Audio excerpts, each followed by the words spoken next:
But how does the only man alive with links to Efren Baldemaro and the man whose sources tell CBS 5 lived with the body of his wife and her best friend decomposing in his home get bail reduced from $2 million to $25,000?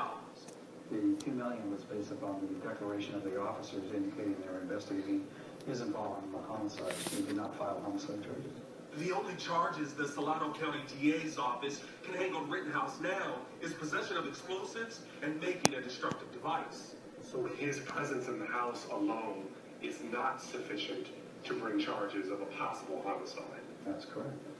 But CBS 5 has learned the DA's case is stalled because the bodies were so badly decomposed, extensive forensic testing is needed to prove a cause of death. So for now, Rittenhouse walks, and his attorney is already trying to prove reasonable doubt.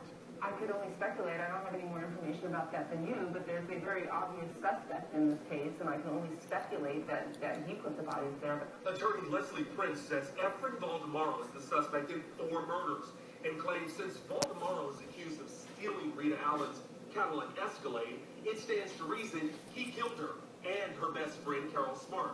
Some say that that's kind of a convenient defense. You now have a suspect who's dead. Well, all we know is that they've already done an autopsy on this case, and they have not charged my client with a homicide.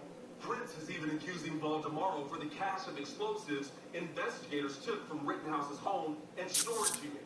You have to admit, there's something strange about having a large number of explosives in your home and in a storage unit. I don't know that, okay, first of all, I don't know that there's any evidence that he had any explosives in his storage unit. I heard that Baldemaro had something in a storage unit. But and despite statements by Vallejo police and the ATF on the discovery of uranium at Rittenhouse's home, Prince denies the charge. But for the first time, she reveals Rittenhouse allegedly has an alibi for the murders.